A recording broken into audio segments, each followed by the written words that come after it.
Retomamos a sessão para uma reflexão sobre os desafios, oportunidades, caminhos a seguir no seguimento da adoção do Pacto Global para as Migrações.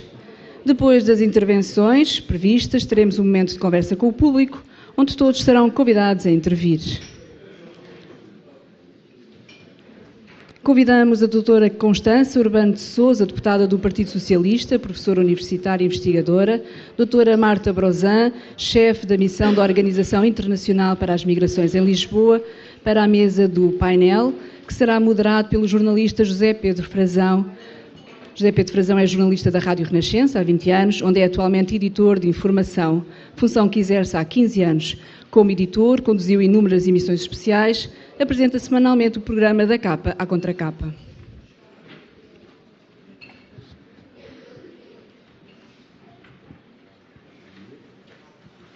Bom dia.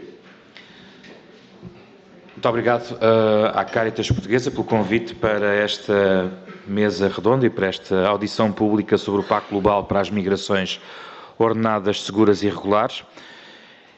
Este é o primeiro painel que mete as mãos na massa, ou seja, aquele que lança a questão central que talvez move esta audição pública, que é a implementação nacional e não só destes pactos globais. Já foram apresentados os membros do painel, mas que eu vou voltar a apresentar. São duas conhecedoras de todo o processo.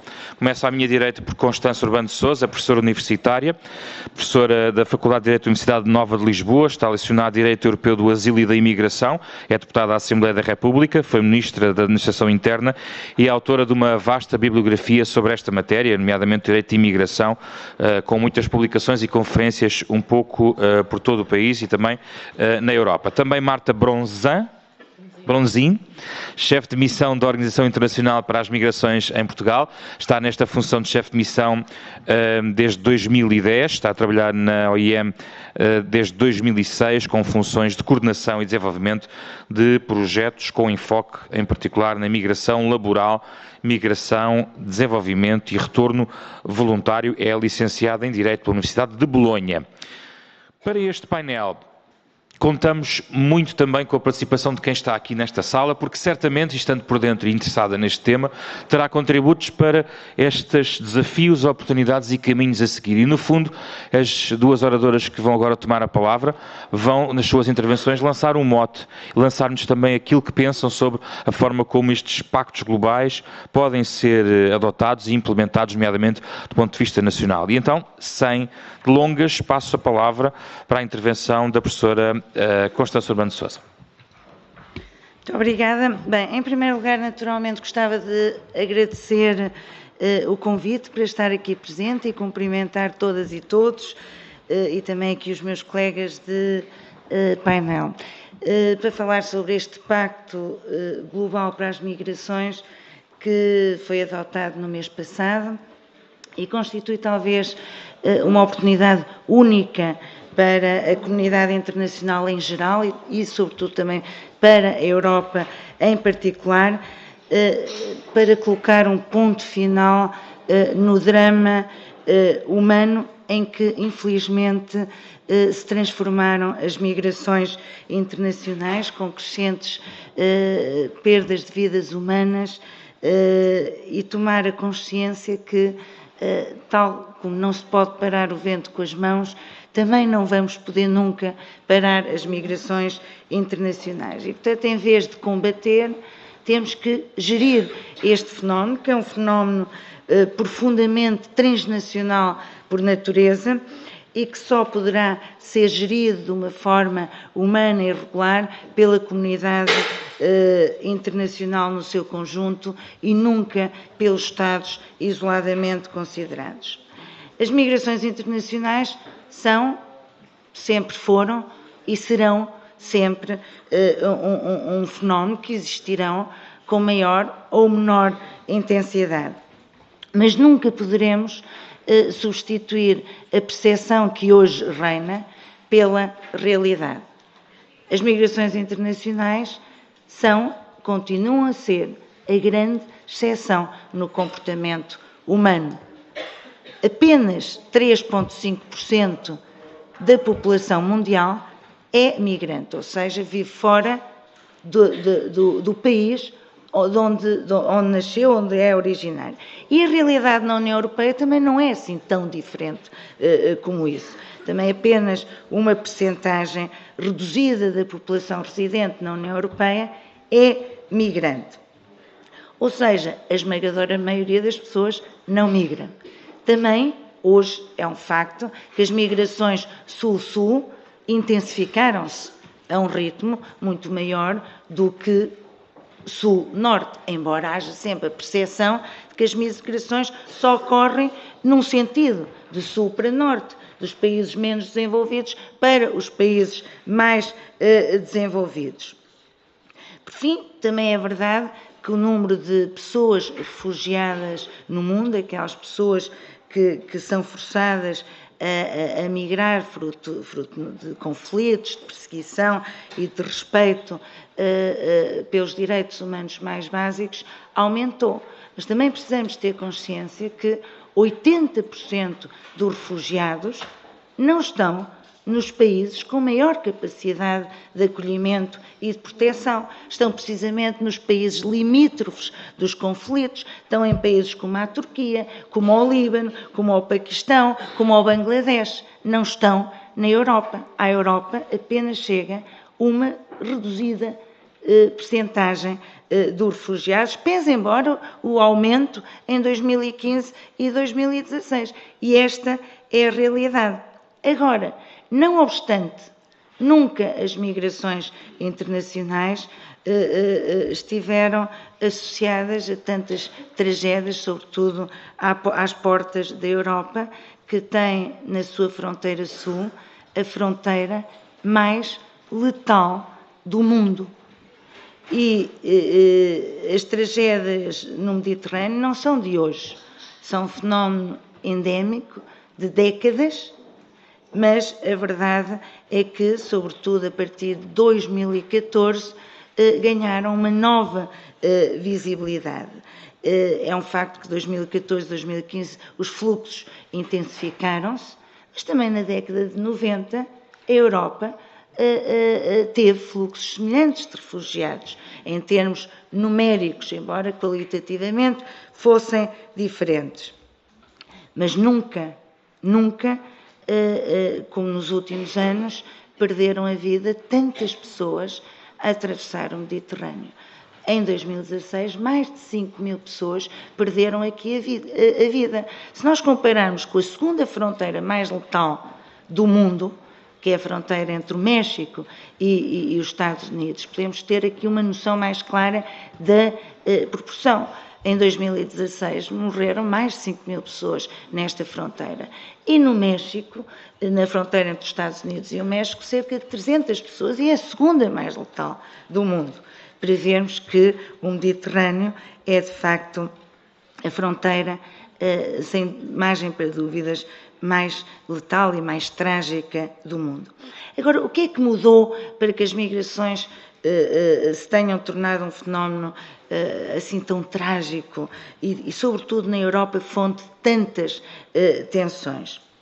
Bem, e tantas tensões políticas, se quisermos, e de perturbação de paz social, abalando a coesão e colocando muito em causa o legado ético europeu, como os princípios da solidariedade, o da tolerância, o do respeito pelos direitos humanos.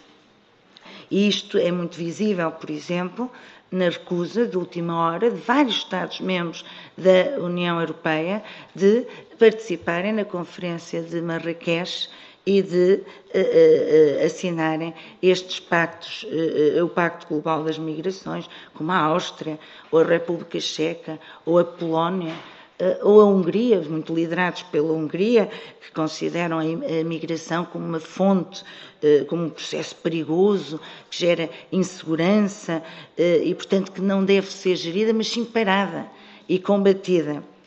E o que é muito irónico, porque ainda por cima são países com fluxos migratórios ou imigratórios muito marginais. O que é que mudou assim tanto? Bem, em primeiro lugar, as migrações tornaram-se mais complexas, mais diversificadas e tenderão a aumentar por variadas razões, para além de se terem tornado naturalmente mais trágicas do ponto de vista humano. Em segundo lugar, mudou muito a percepção que as pessoas têm deste fenómeno, sobretudo a partir do momento em que considerações de natureza muito securitária invadiram este espaço. Se por um lado as pessoas consideram que a mobilidade é algo de positivo, e todos nós gostamos de ser móveis, por outro lado, muitas pessoas começam a percepcionar as migrações como algo ameaçador. E, sobretudo, isto tem a ver não só com o enorme impacto mediático das migrações, sobretudo a partir de 2014, 2015, mas também com a constante ligação entre migrações, irregularidade, muito gerada esta irregularidade por faltas de alternativas legais, a segurança, tudo associado a um certo mediatismo exacerbado deste fenómeno e, sobretudo, ao alarmismo populista da extrema-direita, que cavalga os receios naturais das pessoas em relação às transformações societárias e cavalga este medo, espalhando o vírus do medo, cavalgando o vírus do medo e, no fundo, colocando em causa, em muitos sítios do mundo, a coesão social e gerando tensões.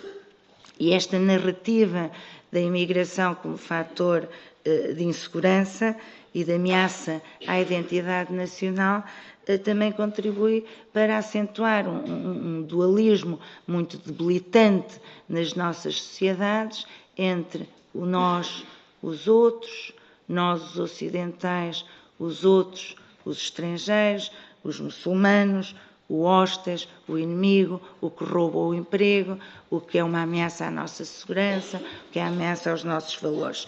E gerando esta percepção, se quisermos, que estamos perante uma invasão que não corresponde naturalmente à realidade e que uma invasão de fluxos desregulados constitui uma ameaça, no fundo, à integridade territorial dos Estados, à paz social. Isso contribui paulatinamente para acentuar percepções negativas sobre as migrações, muito baseadas em ideias muito preconcebidas e estereotipadas e que muitas vezes não têm qualquer adesão à realidade. E estas percepções que geram e propagam o medo têm contribuído na Europa para fenómenos muito preocupantes de racismo, para o crescimento galopante em certos países de movimentos populistas que fazem do discurso anti-imigração o seu único cavalo de batalha e mais nenhum. Em terceiro lugar, acho que ainda não foi possível superar uma tensão que existe entre migrações, por um lado, que é um fenómeno transnacional por natureza, e uma concepção muito tradicional de soberania territorial, que vê no controle das fronteiras, no controle dos movimentos migratórios, uma espécie de um último reduto da soberania nacional face às forças imparáveis da globalização. E, de facto, o processo de globalização encerra uma enorme contradição em si mesmo, ou um paradoxo, se quisermos. Se, por um lado, assistimos nas últimas décadas a um movimento de internacionalização e de liberalização dos movimentos de capitais, de mercadorias e de serviços, esse mesmo movimento não se aplica às pessoas e, muito pelo contrário, há um regressar às fronteiras nacionais. Acontece que a globalização implica também necessariamente a mobilidade das pessoas. Isto acontece, as migrações, por definição, ocorrem através de fronteiras nacionais, porque o mundo está dividido em Estados. E ainda estão hoje sujeitas a regulamentações predominantemente nacionais, de lógicas mais ou menos restritivas de contenção de fluxos e, no fundo, de defesa da integridade territorial do Estado. E mesmo a União Europeia, que no seu interior, no fundo, garante a liberdade de circulação, no seu exterior, para o seu exterior, não foge muito a essa lógica de restrição e de contenção. Portanto, penso que neste momento, mais do que nunca, é imperioso que as lideranças políticas adotem um discurso disruptivo, se quisermos, que combata de forma muito determinada esta narrativa anti-imigração, que além de não ter qualquer tipo de base factual, continua e é cada vez mais ancorada em estereótipos. E por isto tudo, o Pacto Global para as Migrações tem uma importância vital. Sabemos bem que não é um instrumento juridicamente vinculativo, no entanto, representa um compromisso político muito firme da comunidade internacional para gerir em cooperação as migrações de forma regular e segura. E, sobretudo, tentar quebrar um círculo vicioso que se gerou entre irregularidade migratória e medidas restritivas que, por sua vez, levam a mais irregularidade migratória e conduzem a que não sejam os Estados a gerir este fenómeno transnacional por natureza, mas sim as grandes organizações criminosas que transformaram as migrações internacionais num negócio ignóbil, mas cada vez mais lucrativo e que vive, no fundo, do desespero alheio, do desespero das pessoas e à custa da dignidade humana.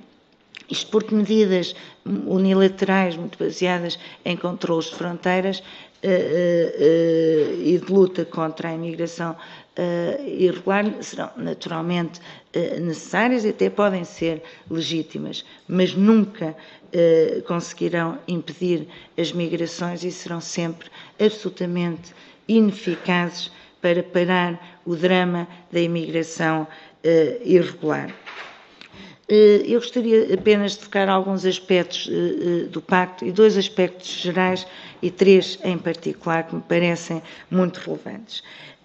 Os 2 aspectos gerais do Pacto, o primeiro é a ênfase que coloca no respeito pelos direitos humanos. Não nos podemos nunca esquecer que são as fronteiras dos Estados que transformam um cidadão num estrangeiro, num estrangeiro e num imigrante, pelo que a pessoa humana tem que estar sempre no centro deste Pacto Global e tem que se manter sempre no centro deste Pacto Global. Em segundo lugar, outro aspecto geral que me parece muito relevante é esta visão de que as migrações devem ser um objeto de uma compreensão comum e uma partilha de responsabilidades entre todos os Estados. E pois só assim poderão ser geridas e encaradas como um fenómeno natural, tão natural como a humanidade, e também benéfico e, sobretudo, essencial para a prosperidade das sociedades contemporâneas. E a concretização dos 23 objetivos através de ações muito concretas relativas a todas as etapas do ciclo migratório, seja a nível mundial, seja a nível regional, seja a nível nacional ou local, é absolutamente crucial para transformar as migrações num fenómeno humano pacífico e, sobretudo, indutor do desenvolvimento, não só nos países de origem, mas também nos países de destino. E de todos os objetivos, dos 23 que estão fixados neste pacto, eu gostaria de realçar 3 que me parecem absolutamente cruciais para acabar com o drama humano em que se transformaram as migrações internacionais. Em primeiro lugar, é necessário ter consciência que só a criação de vias legais e seguras de imigração são o meio mais eficaz para lutar contra a imigração irregular e evitar a perda de vidas humanas neste processo. A inexistência de regimes jurídicos que permitam de forma adequada regularizar a entrada e permanência de pessoas que querem ou que são obrigadas a emigrar, muitas vezes condena-as à irregularidade e empurra-as precisamente para estas redes criminosas de auxílio à imigração irregular e de tráfico de seres humanos que operam de acordo com as leis do mercado, que são as leis da oferta e da procura. E, portanto, é necessário que todos os Estados adotem medidas que permitam gerir a migração de forma legal e segura, em benefício de todos, em vez de concentrar única e exclusivamente os seus esforços em tentar impedir a imigração ou controlá-la através de medidas que obedecem lógicas mais ou menos restritivas. Porque uma coisa é certa, se não forem os Estados a criar estes canais, serão as redes criminosas que o irão fazer. E depois é preciso que os países mais desenvolvidos, e sobretudo os países europeus, tenham a consciência, e a opinião pública tem que ter essa consciência, que a crise que neste momento vive não é a crise das migrações, muito longe disso. Nem sequer tem dimensão numérica a migração internacional para que possamos falar aqui numa crise. A grande crise que nós vamos viver nos próximos anos, e já estamos a viver hoje, é a crise do envelhecimento demográfico. E, portanto, neste contexto, os movimentos migratórios terão que ser, não serão naturalmente a panaceia, nem sequer serão um paliativo, mas, sem dúvida alguma, poderão dar um contributo positivo aos países europeus para debelar esta crise que está à nossa frente e que vai ter, a breve trecho, um impacto muito, muito negativo, não só no nosso desenvolvimento económico, mas na sustentabilidade dos nossos sistemas sociais, tais como hoje os conhecemos. Em segundo lugar, nós não podemos nunca ignorar que fluxos migratórios que geram mudanças nas sociedades de acolhimento e, com elas, tensões de múltipla ordem, muito próprias da transformação de sociedades que são muito homogéneas do ponto de vista racial, cultural, religioso, em sociedades mais multiculturais. E como todos os fenómenos de mudança ou de crescimento, se quisermos, geram dores. E isso nós conhecemos até na nossa própria transformação enquanto seres humanos, quando atravessamos a adolescência, por vezes temos dores de crescimento. E por isso os Estados têm que investir muito mais em políticas de integração que permitam manter a coesão social e evitar fenómenos de radicalização em ambos os lados da barricada, que alimentam apenas o terrorismo, a xenofobia ou o racismo. E estas políticas têm que ser muito transversais, que vão desde a habitação à educação.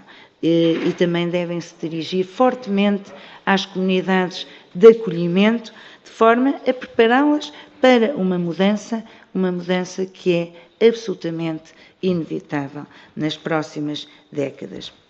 Por último, e em terceiro lugar, parece-me crucial o objetivo de reduzir as causas estruturais do fenómeno migratório para que a migração internacional seja sempre uma opção e nunca uma obrigação ou o único meio de escapar à miséria. E é preciso que uma gestão proativa dos fluxos migratórios seja acompanhada por políticas que combatam de forma muito séria as causas remotas da imigração e que são sempre as mesmas ao longo da história da humanidade. É a guerra, é a insegurança, é o desrespeito pelos direitos humanos ou é, pura e simplesmente, a miséria a que se somam mais recentemente alterações climáticas. Agora, agir sobre causas remotas das migrações não se confunde com ajuda ao desenvolvimento, como muitas vezes, sobretudo as políticas europeias, parecem querer. Basta comparar a ajuda ao desenvolvimento da União Europeia com o nível de remessas dos imigrantes, por exemplo, à África subsaariana, para nós percebermos que as migrações e essas remessas são um poderoso fator não só de desenvolvimento dos países de origem, mas também de promoção de paz social nesses países de origem. É preciso mudar as nossas políticas, também a nossa política externa, no sentido de um compromisso, de um maior compromisso com a paz, por exemplo, mas também as nossas políticas comerciais e políticas agrícolas, por exemplo, de forma a dar aos países menos desenvolvidos reais possibilidades de desenvolvimento. E para terminar, gostaria de realçar que este pacto, para além dos seus objetivos e das ações muito concretas, criou um mecanismo de aplicação e de monitorização da sua aplicação e é de saudar a criação deste mecanismo, coordenado pela OIM, e penso que a Marta poderá falar sobre ele melhor do que eu, porque pertence à organização que terá um papel muito importante na monitorização da implementação deste pacto. Não obstante, independentemente da falta de natureza jurídica vinculativa deste pacto, e mesmo que ele a tivesse, a verdade é que a sua implementação vai depender muito da vontade política dos Estados e de todos os atores implicados de o aplicar e de tomar as medidas concretas para que ele possa ser concretizado. É preciso, por isso mesmo, essencial que todos, de boa fé, tirem do papel os compromissos políticos, a começar, por exemplo, pela elaboração dos planos nacionais para a implementação deste pacto, que concretizem ao nível nacional, por exemplo, todas as ações que são necessárias para cumprir todos os 23 objetivos do pacto. E estes planos nacionais têm que ser necessariamente multinível, pois muitos aspectos do fenómeno migratório e para a sua regulação será essencial o envolvimento da sociedade civil e também do nível local. O nível local é absolutamente determinante, por exemplo, nas políticas de integração e também para o desenho de políticas migratórias, de políticas públicas de migração e de admissão de imigrantes. E com isto terminava e agradecia a vossa atenção. Muito obrigada.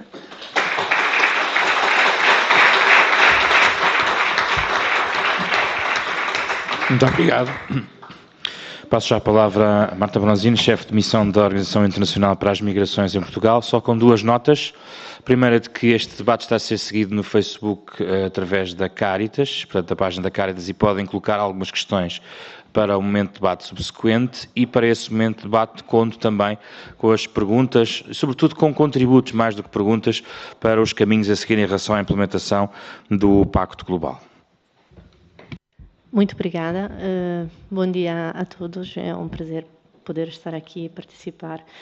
Eu queria, obviamente, agradecer em primeiro lugar à Caritas por este convite e também por organizar este evento, obviamente, a Assembleia da República para o acolher, porque parece-me uma excelente oportunidade para dar a conhecer melhor, não só conhecer, mas entender e compreender melhor este documento, que é um documento importante e que esperamos possa fazer a diferença na vida de milhões de pessoas, mas que é também um documento importante para todos nós enquanto sociedade, porque no fundo tem a ver com o tipo de sociedade que nós queremos ter no futuro. Eu queria começar aqui por dizer, ou se calhar repetir, que a adoção deste pacto global sobre migrações, de fato, é um resultado histórico, porque se trata do primeiro quadro de cooperação internacional sobre migrações negociados pelos Estados no âmbito das Nações Unidas e porque cria ou define aquela que será a agenda de governação das migrações a nível global para o próximo futuro. E também é um resultado notável, como já aqui foi dito de várias formas, se temos em consideração, digamos, o clima, o contexto político em que este pacto foi negociado e foi adotado. As migrações são uma tendência que define os nossos tempos e são uma realidade na vida de cada um de nós, nas nossas vidas cotidianas. Mas nós não estamos a falar de nada de novo. As migrações sempre existiram, como foi dito também, fazem parte da experiência humana e, com toda a probabilidade, continuará a ser assim. E se são bem geridas, são, de fato, uma fonte de inovação, uma fonte de prosperidade e um motor de desenvolvimento. Contudo, também é verdade que atualmente são um dos temas mais debatidos e mais fraturantes com que nós nos confrontamos, seja em discussões públicas ou em debates políticos, e não passa, diria, um dia sem que haja alguma notícia sobre migrações. Infelizmente, são notícias negativas, digamos, o que enfatizam esta dimensão trágica das migrações. Todos nós acompanhamos os acontecimentos no Mediterrâneo e também noutras regiões do mundo. E por ser verdade que, por um lado, estes fluxos fazem parte do contexto migratório europeu, também é importante pô-los em perspectiva e manter aqui um olhar e um discurso que seja equilibrado sobre este fenómeno. Por exemplo, dizendo que a União Europeia tem mais de 500 milhões de pessoas, que os migrantes residentes representam 22 milhões, que cada ano entram 2 milhões de migrantes na União Europeia e que os fluxos que nós tanto vimos e vemos na televisão, por exemplo, no ano passado, são 116 mil pessoas. Portanto, este também ajuda a pôr as coisas e os números em perspectivas. E o que é que acontece? Realmente, quando falamos de migrações, existe um desfazamento entre aquilo que é a percepção e a realidade. Existe, por exemplo, uma clara tendência por parte das pessoas, da opinião pública, em sobreestimar o número de migrantes presentes nos países de acolhimento. Portanto, sobreestimar a percentagem sobre o total da população. Em muitos casos, a percentagem real é muito, muito inferior àquela que as pessoas pensam. Também existe uma série de mitos, como a ideia de que, como foi dito, as migrações sejam essencialmente um movimento sul para norte. Sabemos que a migração sul-sul supera por volume e dimensão a migração sul-norte e que, a nível de fluxos globais, estes são principalmente intrarregionais. Ou também outro mito, outra ideia de que o número de migrantes tenha aumentado de forma descontrolada nos últimos anos. O que aumentou, e a Constância referiu isso, é a complexidade, de fato, dos fluxos. Isto é verdade, isto coloca desafios, mas se nós olhamos para os números e olhamos para a percentagem de migrantes sobre a população global, esta manteve-se relativamente estável ao longo das décadas. Portanto, passou do 2,2% nos anos 70 para um 3,4%, agora em 2015, são os últimos dados disponíveis. Portanto, é importante aqui voltarmos, de fato, a uma narrativa que é equilibrada, a uma discussão que seja mais objetiva e a políticas que sejam baseadas em dados e fatos. Por exemplo, dizendo que 80% das pessoas movimentam-se de forma regular e segura entre países, relembrando qual é o contributo econômico, o contributo demográfico que os migrantes dão, o contributo para o sistema fiscal, para o sistema de proteção social dos vários países e que sustentam setores-chave, inteiros setores-chave do mercado do trabalho, que sem os migrantes colapsariam, simplesmente.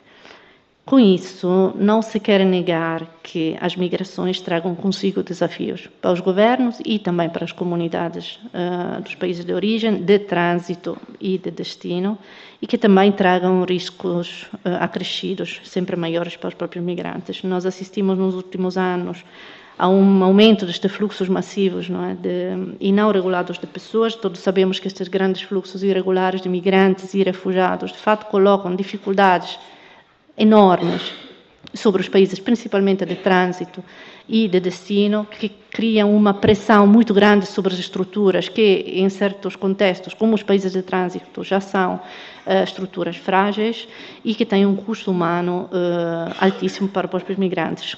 Só para lembrar mais algum dado, entre 2014 e 2018 morreram mais de 30 mil migrantes ao longo das rotas migratórias no mundo. Portanto, as mortes e a tragédia não são, infelizmente, uma prerrogativa do Mediterrâneo, mas o Mediterrâneo é a rota mais perigosa e mais mortífera. Morreram 17.600 pessoas desde 2014 e 2.200 só no ano passado. E com certeza este número subestimam a realidade, porque há uma dificuldade da recolha de dados. Portanto, temos aqui uma série de causas: o desespero, faltas de opções de vida digna, guerras, a instabilidade política prolongada, abusos de direitos humanos, perseguições, os desastres naturais causados por alterações climáticas. Tudo isto está na origem destes movimentos que até agora forçaram mais de 68 milhões de pessoas a saírem das suas casas. Destes, 25 milhões são refugiados. Agora, existem 40 milhões que possivelmente não estão abrangidos pelo sistema, regime de proteção internacional, mas que têm necessidades e vulnerabilidades que não podem ser ignoradas ao longo de todo o percurso migratório e têm direitos fundamentais enquanto seres humanos que têm que ser respeitados. Portanto, a questão que temos aqui, acho, à nossa frente, não é bem se as migrações são por si só uma coisa boa ou uma coisa má. E também, quando procuramos soluções, estas não passam simplesmente por abrir ou fechar fronteiras. Aliás, sabemos que quando fechamos fronteiras não há grandes benefícios para ninguém. Aliás, aumenta-se os riscos e aumenta-se também o negócio dos traficantes de seres humanos. Portanto, não tem grandes benefícios. Ou até virar as costas do outro lado na esperança que o problema desapareça.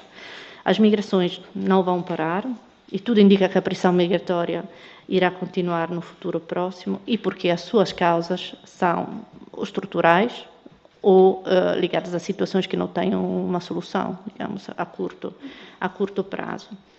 Portanto, diria que este pacto global sobre migrações representa um marco histórico nessa tomada de consciência e na tomada de ação por parte da comunidade internacional, e parece-me importante só rapidamente relembrar como se chegou a este ponto.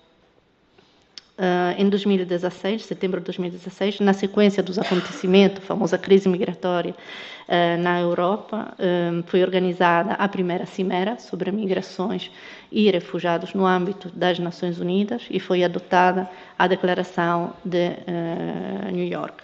Esta declaração, e convém também relembrar a decisão de incluir a Organização Internacional para as Migrações no sistema das Nações Unidas, demonstraram que é possível e é necessário abordar a questão e os temas das migrações num contexto multilateral das Nações Unidas e, no fundo, procurar respostas e soluções em conjunto.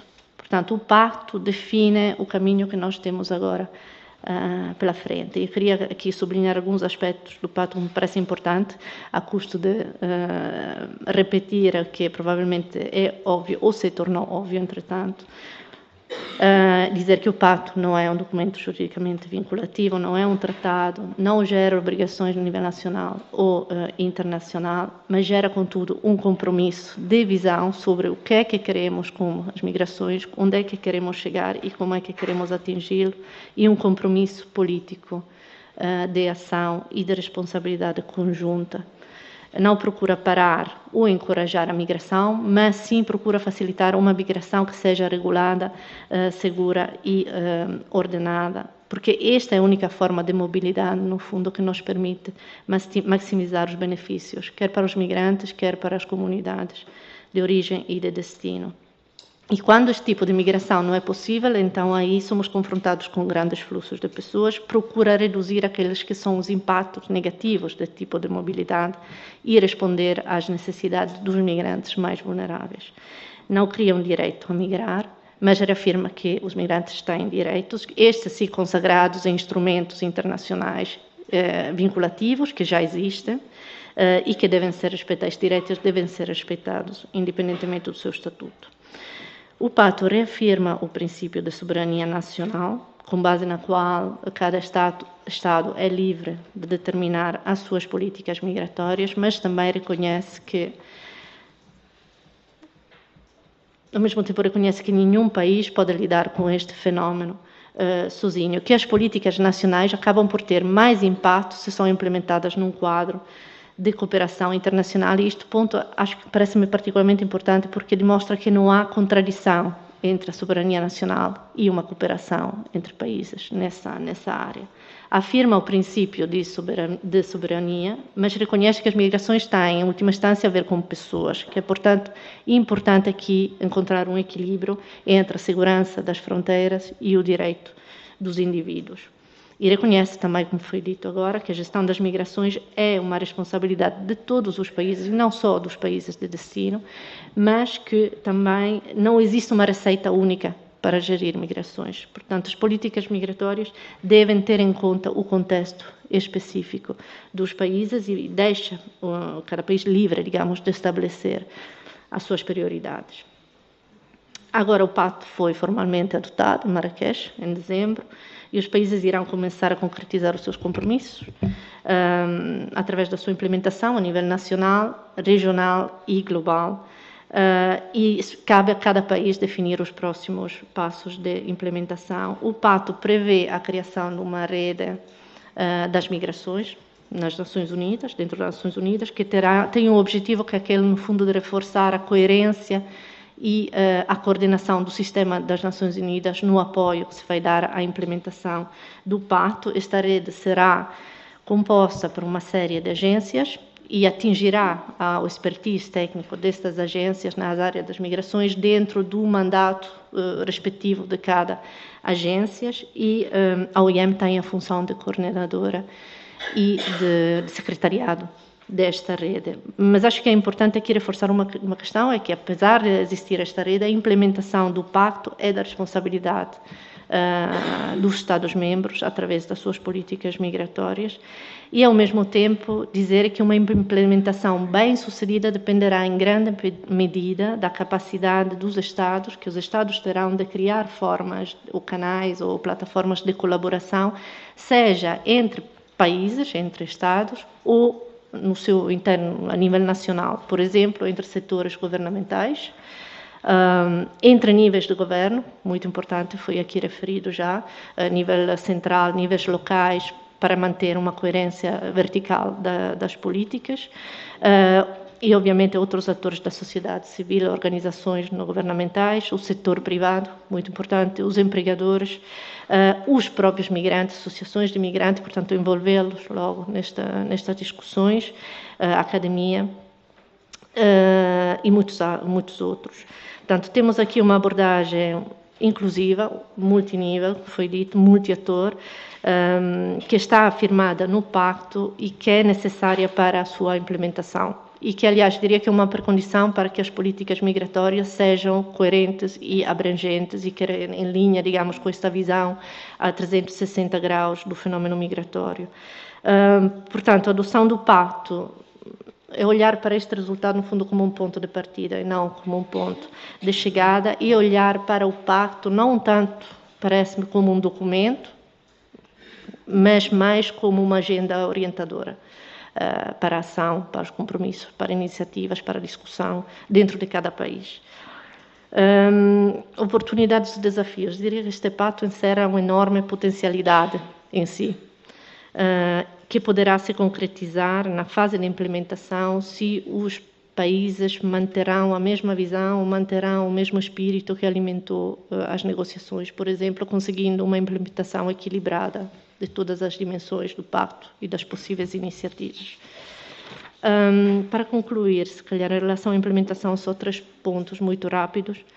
O primeiro tem a ver com o conhecimento.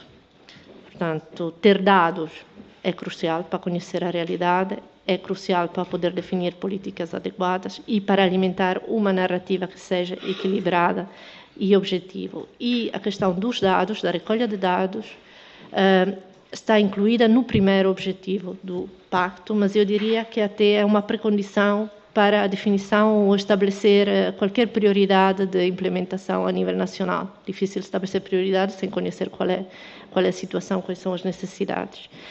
O segundo ponto é a interligação com a Agenda 2030, que é um ponto fundamental.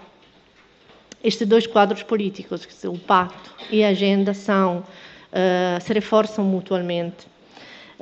A Agenda 2030 representa o quadro de referência para que as migrações se tornem uma escolha e não sejam uma necessidade, e para eliminar os fatores estruturais que forçam as pessoas a saírem dos seus países. Por outro lado, a facilitação de uma migração que é regular, ordenada, digna e segura contribui diretamente para a realização da própria Agenda 2030 e não só da meta 10.7, que é a meta específica sobre migrações, que visa facilitar uma migração regular, digna, segura e ordenada, mas contribui também diretamente para uma série de outras metas, só para referir algumas mais óbvias, que são aquelas metas que têm a ver com o trabalho digno, os direitos dos trabalhadores migrantes e a eliminação do tráfico.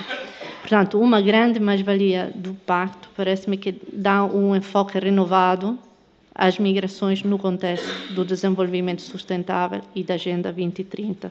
E isto aparece claro em vários objetivos, mas principalmente no objetivo 19, que tem a ver com a contribuição dos migrantes para o desenvolvimento sustentável e para a criação de condições para que os migrantes possam contribuir. O terceiro e último ponto tem a ver com a apropriação por parte dos países, dos Estados. Portanto, a apropriação por parte do governo no seu conjunto, criando os mecanismos, por exemplo, de coordenação intersetorial, mas também com atores não governamentais, por exemplo, através de plataformas de diálogo regulares. Parece-me que essa iniciativa, este projeto, pode dar um contributo excelente nesse sentido. Portanto, neste espírito, digamos, de colaboração, a OIM assume o seu papel de coordenador da rede das migrações e fará o seu trabalho de apoio, em conjunto com as outras agências, aos Estados-membros, e trabalhará no sentido de que a dignidade dos migrantes continue a estar no centro da ação e no centro deste pacto. Muito obrigada.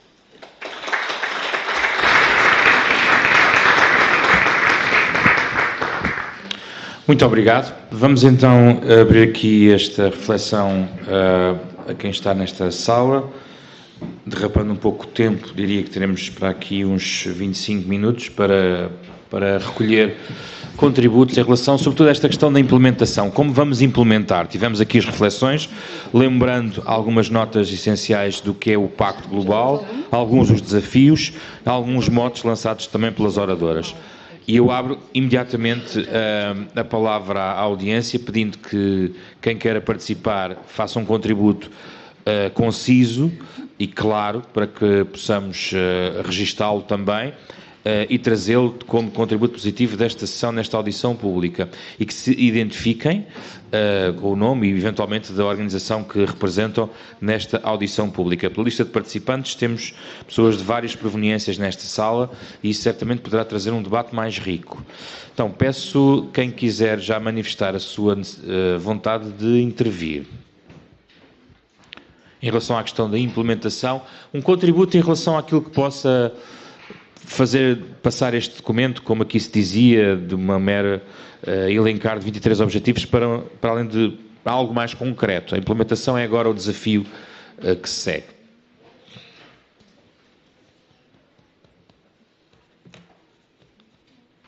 Temos ali já uma questão, não sei se temos o microfone, vou só pedir que então diga o seu nome e a sua instituição, se for o caso. Sim, bom dia.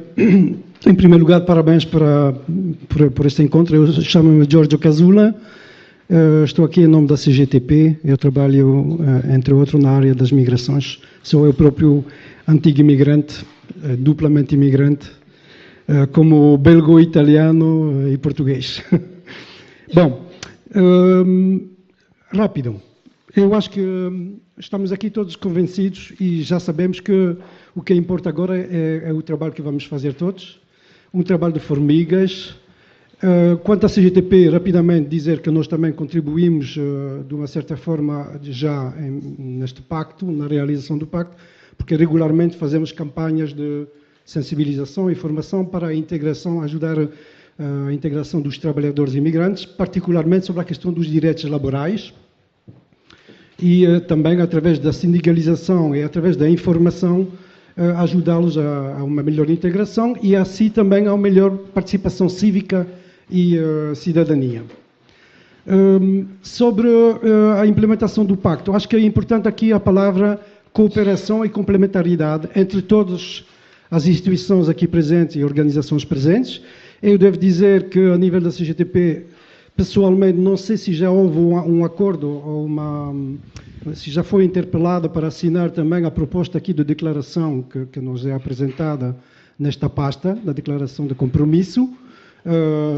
Portanto, aqui estou à espera de saber se a Caritas vai interpelar a CGTP ou já interpelou. Quanto ao papel dos políticos, eu acho que é importante saber agora, aguardar justamente o que o Estado português vai propor para implementar o pacto em Portugal. E ali espero justamente estas questões de complementaridade, cooperação entre todos. Por fim, acho que é importante, em termos de implementação, como é que vamos fazer colaborar mais os médias?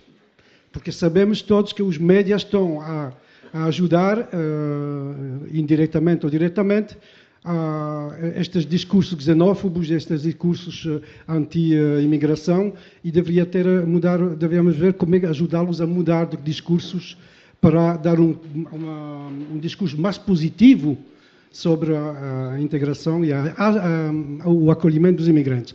Por último, também em termos de implementação do pacto, acho muito positiva a presença aqui dos representantes de algumas embaixadas.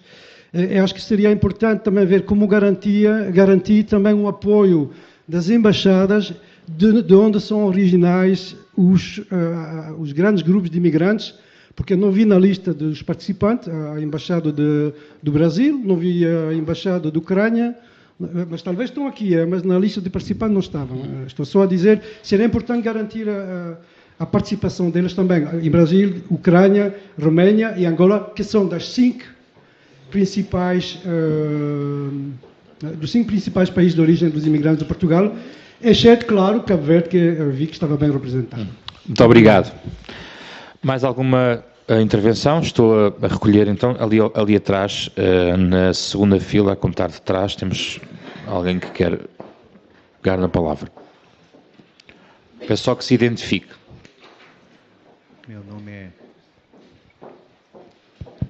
Meu nome é Marcos Linhares Góes, eu faço doutoramento em migrações na Universidade de Lisboa. Sobre a citação ao Brasil, infelizmente o atual governo saiu do Pacto Global das Migrações e eu acho que a política brasileira hoje não é de inclusão a migrantes. Sobre colaboração, eu acho que é bem interessante a discussão e eu agradeço a oportunidade de estar aqui e pergunto o que a academia poderá contribuir, já que a academia, a sua expertise é recolhimento e análise de dados. E um dos grandes desafios das migrações é ter informações mais robustas sobre um fenômeno que pode não ser novo, mas nunca foi prioridade nos estudos sobre economia, relações internacionais, políticas e outras atividades humanas. Muito obrigado. Aqui na fila seguinte temos também mais uma inscrição. Lembrar em relação à questão dos dados que é do objetivo primeiro, mesmo aqui à minha frente. Sim. Lembrando que a questão dos dados está um dos objetivos, o primeiro, que aliás já foi aqui sublinhado, dos objetivos para a migração ordenada, segura e regular. Por favor. Então, muito bom dia, felicitações. E o que eu gostaria de referir, e julgo que é um sentimento geral, é que este pacto foi oportuno e que, na realidade, nos dá uma síntese do que todos nós, de uma forma ou de outra, sabemos. Não inova, mas sintetiza a caminho de uma forma operacional de implementação. A grande dificuldade reside, como todos nós concordamos, na implementação, e eu perguntaria se não poderia ser uma sugestão de elencar uma série de subtemas, de forma a poder melhor arrumar dentro das várias instituições que aqui foram referidas, igrejas, sindicatos, trabalho, enfim, toda uma multiplicidade, mas que tem que haver um princípio de arrumação.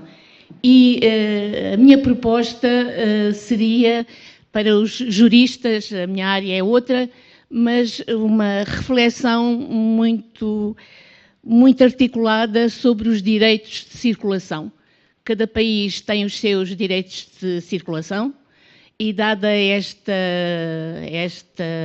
transnacionalidade que implica a mobilidade, acho que seria uma das primeiras coisas a elencar para a reflexão.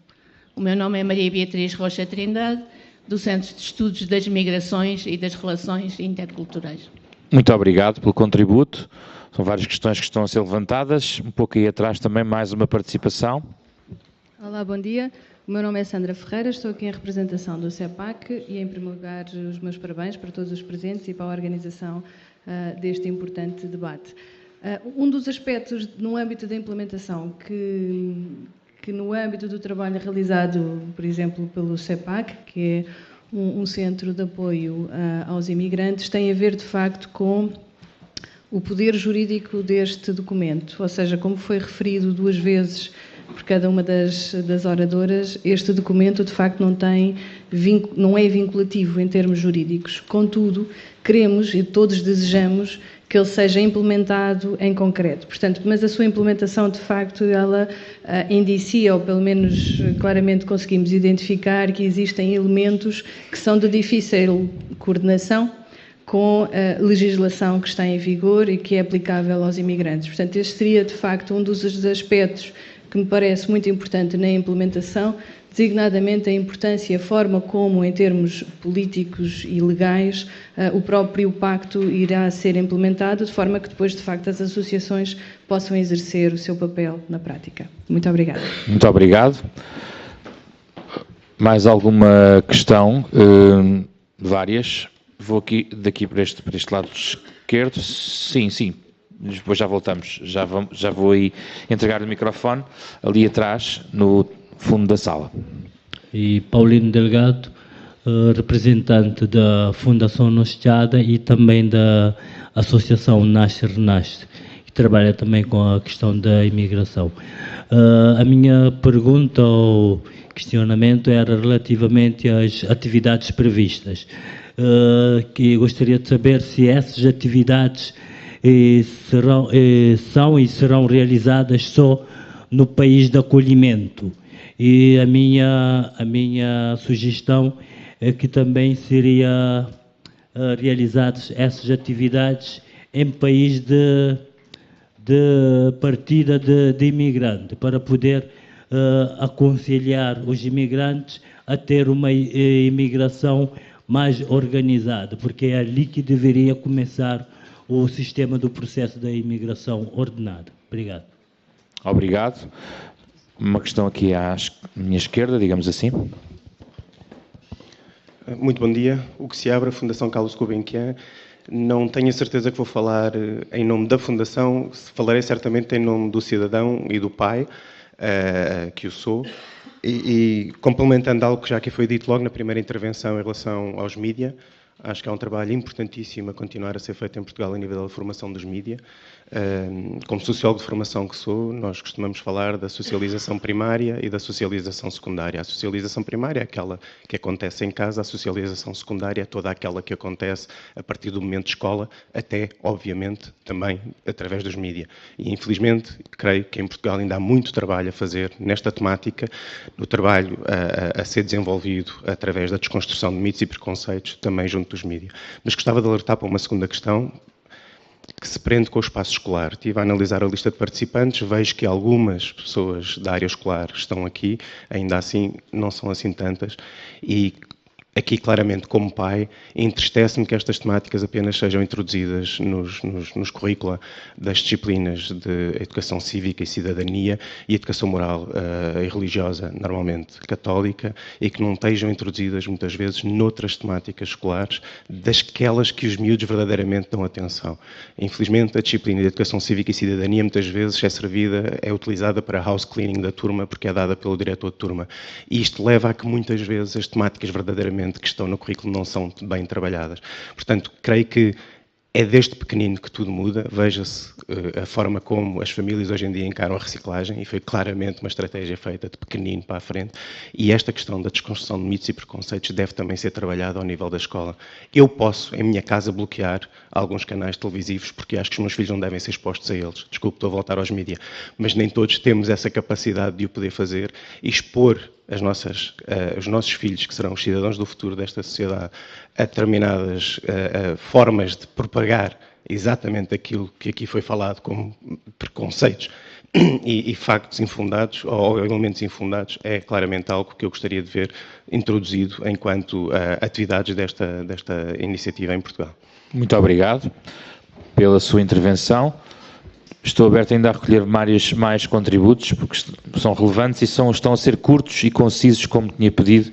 Isso é relevante para trazermos mais sumo, digamos assim, às intervenções. Alguém mais quer acrescentar contributos? Ok, então vamos partir para a conversa sobre alguns destes tópicos. A questão dos dados.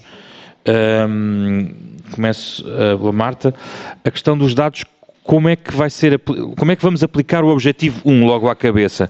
A recolha e a utilização dos dados é algo que vai depender dos Estados-membros, os Estados-membros vão recolher, é assim que tudo vai funcionar, e depois da sua monitorização, a própria OIM vai secretariar os dados que forem colocados no âmbito do plano?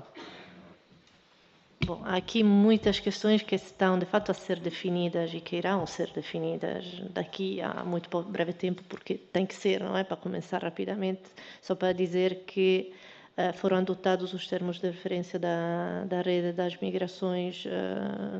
Houve um encontro chamado Framing Meeting em outubro, muito importante para perceber qual é a composição da rede, a seguir os termos de referência, e o passo a seguir é o plano de ação, não é? O plano de trabalho, como é que vamos para frente, como é que a rede se organiza, possivelmente com grupos de trabalho, com a participação da sociedade civil, isto para reforçar que o próprio pacto foi o resultado de um processo de negociação que envolveu uma série de atores em várias etapas, e na fase de implementação isto tem que continuar desta forma. Houve alguns dos participantes que levantaram a questão dos dados, da informação e da academia, por exemplo, o papel da academia, não necessariamente sozinha, mas também em colaboração com todas aquelas entidades públicas. Penso, por exemplo, o INE, que é fundamental na recolha de dados sobre o censo, etc. Haver, no fundo, uma orientação desta ação de recolha de dados com um objetivo, que é objetivo, e aqui há realmente uma sobreposição ou coincidência feliz de objetivos entre a agenda e o pacto, porque a própria agenda reforça a necessidade de ter, Agenda 2030, reforça a necessidade de ter indicadores, a recolha de informações, indicadores que têm que ser desagregados, são indicadores específicos para os migrantes, então olhamos aí para o que é que acontece em grupos específicos, como, por exemplo, trabalhadores migrantes, e também chama para uma necessidade de desagregação dos dados, e mesma coisa, de forma parecida, o pacto, no objetivo 1, diz nós precisamos de recolha de dados para perceber uma série de dimensões. Agora, o que acho que é importante, e o pacto aqui complementa a agenda, é que a questão dos dados não serve só para, digamos, monitorar em que medida os migrantes são deixados para trás na agenda, isto na ligação entre pacto e agenda, mas também para reforçar, e a academia que tem um papel fundamental, para enfatizar o contributo positivo que os migrantes dão para o desenvolvimento. Portanto, perceber qual é o impacto das remessas, investigar mais sobre de que forma se pode potenciar a participação ativa das diásporas, dos grupos, etc. Portanto, de uma ótica positiva, não só de monitorização, digamos, deste grupo específico em relação às metas da Agenda 2030. Agora, é óbvio que, por exemplo, há outros atores que são fundamentais, como, por exemplo, os INES, portanto, também incorporar todo este pensamento, por isso estava a falar do pacto não como um documento, mas como uma agenda viva, não é? Começar a incorporar todas estas dimensões no trabalho das instituições, das entidades, do governo. Não é só uma agenda do governo, tem que ser uma agenda da sociedade no seu conjunto. Não sendo uma agenda só do governo, falou-se aqui em políticas públicas e num caso concreto em relação à questão da educação. E o que é que, do ponto de vista das políticas públicas, e isso faz sentido, a questão colocada ao nível da educação, se é algo que se pode arrumar apenas e só na disciplina de cidadania ou pode ser estruturado de uma forma diferente nos currículos escolares. E isto está no domínio dos governos. Está no domínio dos governos, seguramente, mas não só. Também está no domínio do exercício da própria cidadania de todos nós, em casa, e na educação dos nossos próprios filhos, e essa é uma responsabilidade que cabe a nós enquanto cidadãos e que a assumimos ou não. Isso liga-se, a educação é sobretudo essencial num momento em que hoje muita da informação é veiculada através de redes sociais, que os nossos filhos consomem, ou só consomem, se quisermos, em termos de fontes de informação, muito potenciada também pelos meios de comunicação social, que hoje, por várias razões, optam sempre pela via mais fácil, quando as fontes de informações dos nossos meios de comunicação social passam a ser os Twitters e os Facebooks desta vida, está tudo dito. E, portanto, isso também se falou aqui na questão mediática e como os meios de comunicação social têm contribuído em muitos países para construir uma narrativa negativa e sem base factual. A necessidade dos dados e de termos fontes fidedignas é absolutamente importante e a Academia seguramente terá uma enorme importância, mas de nada valerá se nos meios de comunicação social ou nas redes sociais esses factos nunca passarem, porque aquilo que interessa é o negativo. Eu não sou uma grande consumidora de meios de comunicação sociais portugueses, porque tenho o hábito há muitos anos de consumir apenas os telejornais alemães. E é absolutamente impressionante como desde há 3 anos para trás, agora com uma ligeira alteração, os meios de comunicação sociais mais tradicionais, mais mainstream, não resistem à tentação de propagação voluntária ou involuntária do medo, noticiando à exaustão factos que apenas são notícia porque foram cometidos por um estrangeiro. Se tivessem sido cometidos por um alemão, nunca na vida seriam notícia, quando muito seriam conversa de café no sítio onde ocorreram. E com impacto nacional, fazendo criar e limitando a narrativa e criando as percepções de que se alimentam a narrativa do enorme perigo. O estrangeiro é um perigo, é igual a desacato. Os estrangeiros andam a violar as nossas mulheres, por exemplo, e criando sentimentos muito acentuados no caso alemão, de islamofobia, precisamente através, quanto a mim, aí com uma enorme dose de responsabilidade dos órgãos de comunicação social, mesmo aqueles ditos do mainstream. Porquê? Porque não têm responsabilidade social. Agora, como regular isso? Não se pode regular através da autorregulação, seguramente, dos órgãos. Aí os governos não poderão impor ou linhas editoriais, nem coisa que se pareça, mas a autorregulação e o sentimento e a consciência de serviço e responsabilidade social. Isto tem que ser replicado também, não só na educação, mas também nas nossas casas, a partir da educação que damos aos nossos filhos e que vai muito para além da escola. São mais duas notas que foram levantadas, uma ronda final aqui nesta conversa. Primeiro, a questão dos países de origem, a informação que é fornecida logo nos países de origem. Que mecanismos existem? Um dos objetivos é fornecer informações precisas e oportunas em todos os estágios da migração, o objetivo 3 do Pacto. Por acaso, eu esqueci-me de referir isso, mas era complemento à questão do dados e informação, e foi levantada a questão de fazê-lo em ligação entre os países de destino e os países de origem, e acrescento fundamental, pelos padrões de rotas que nós conhecemos, os países de trânsito.